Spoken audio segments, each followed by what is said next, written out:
Today I'm going to be making Aaron and Claire's Jjajangmyeon. Jjajangmyeon is a Korean dish, which is noodles in this beautiful black bean sauce. I'll be making two versions. One will be their recipe, and the other will be the same recipe, but with a few customizations to it. First, let's prep our ingredients. We'll need 3 onions. I'll cut the root and stems off, then in half, and I'll peel off the outer layer. And I'll do the same for all 3 onions. The recipe calls for 2 onions, but these are pretty small, so I'm using 3 instead. If you really don't like onions, you can probably get away with 1 onion instead.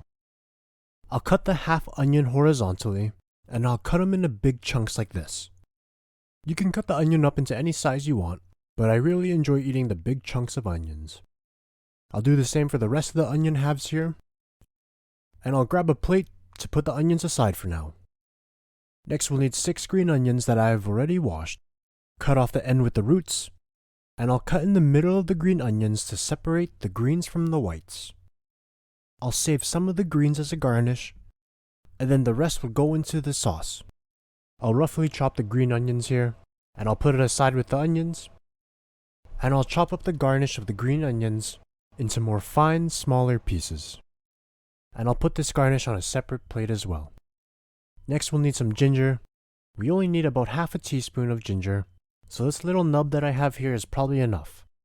I'll cut the outer layer of the skin on the ginger, or you can use a spoon to peel it off. I'll cut the ginger into thin squares, then I'll stack all these squares on top of each other, and I'll cut them into thin strips like this. And then I'll finally dice up the sticks. I find that this is the easiest way to mince up ginger. Next, I have some shiitake mushrooms here that I'm going to add into my own version. These are fresh ones that I bought in an Asian market, but dry ones will work fine as well too. Shiitake mushrooms has this earthy taste to them that just makes them so delicious. They're really going to help give the sauce a more umami flavor. I'll thinly slice up all the mushrooms, the stems included, and then I'll put them aside for now. Next, I'll cut up these 2 mini cucumbers. These are also going to be used for the garnish. I'll cut up both of the ends, and then in half, and I'll cut them in a similar way as I did with the ginger. Since the cucumber is round, I'll take off that bottom slice and cut it separately, so that when we cut the cucumber into smaller sticks, the stack is laying on a flat surface. I'll finish cutting up the rest of the cucumber here, and I'll put it aside with the other garnish. Next we'll need some pork belly, which is literally just bacon, but bacon that hasn't been cured yet. The recipe calls for about 200 grams. I only have 150 grams here, so that's going to have to do. Cut the pork belly into thin slices. Stack some of the slices up. Slice it down the middle, and then give it a rough chop. Again, the size of this is completely up to you, but I'll be making them into these smaller pieces here. I'll finish cutting up the rest of the pork belly, and that's it for the prep.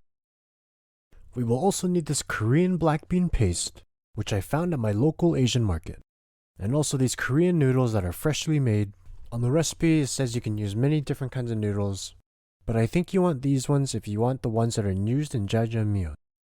First thing we need to do is to fry up our black bean paste. In a large wok or skillet, I'll turn the heat on medium, and I'll squeeze in all of this black bean paste. It doesn't look so appetizing right now, but it will later. Next I'm going to go in with some oil. I'm using grapeseed oil. Any kind of vegetable oil will work. And I'm using about 1/4 cup. We'll let the black bean paste fry, stirring often until it starts bubbling. When it starts bubbling like this, we'll take it off and put it in a bowl for now. Be careful pouring because the oil in the paste is really hot. I'll put the wok back on medium heat, and I'll add in half of our pork belly since we're making it 2 different times.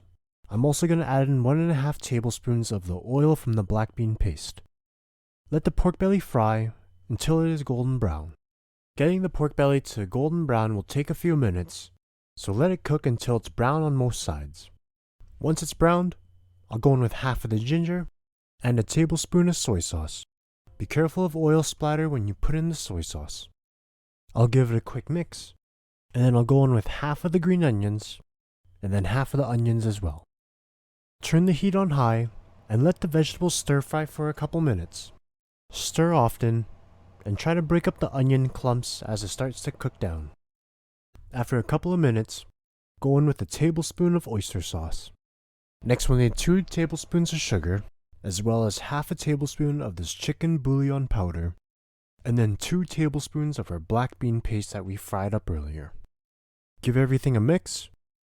Once it's all combined, we'll add in 200 milliliters of water. Bring the sauce to a simmer, and we'll simmer it for 5 more minutes. As the sauce is simmering, I prepared a cornstarch slurry on the side.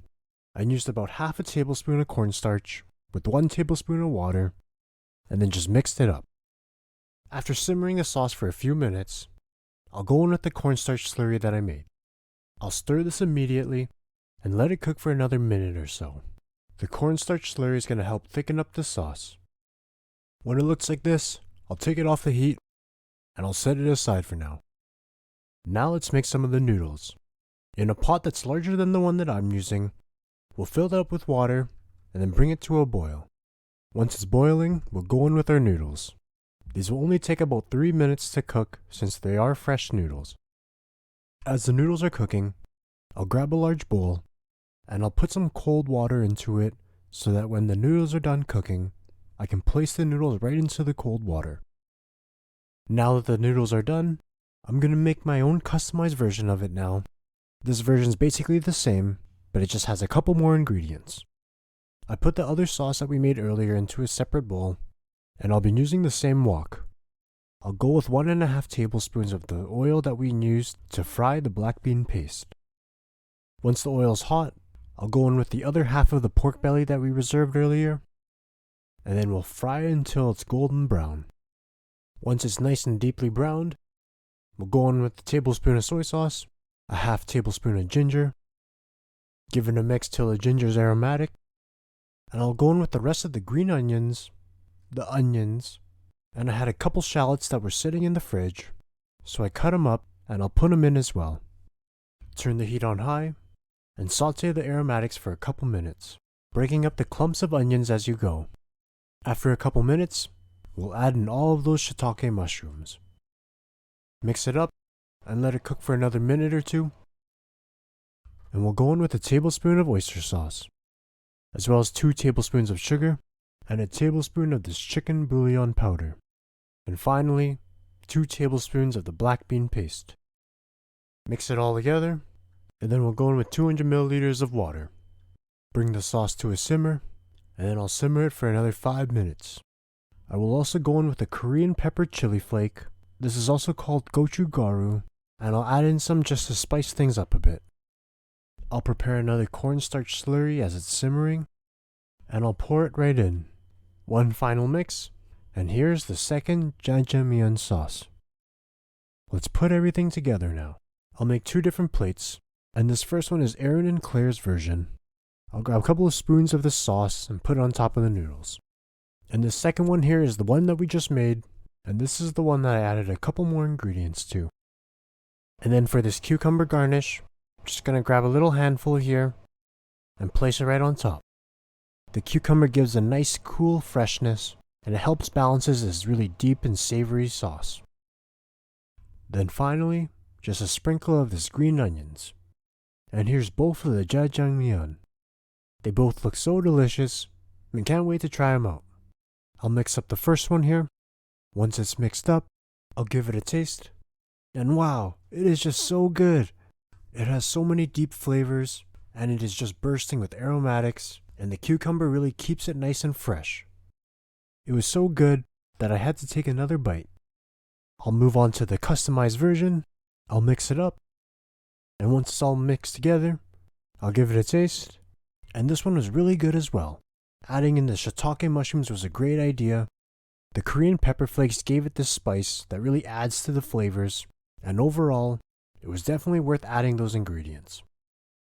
I want to thank Aaron and Claire for this recipe. I hope you enjoyed the video.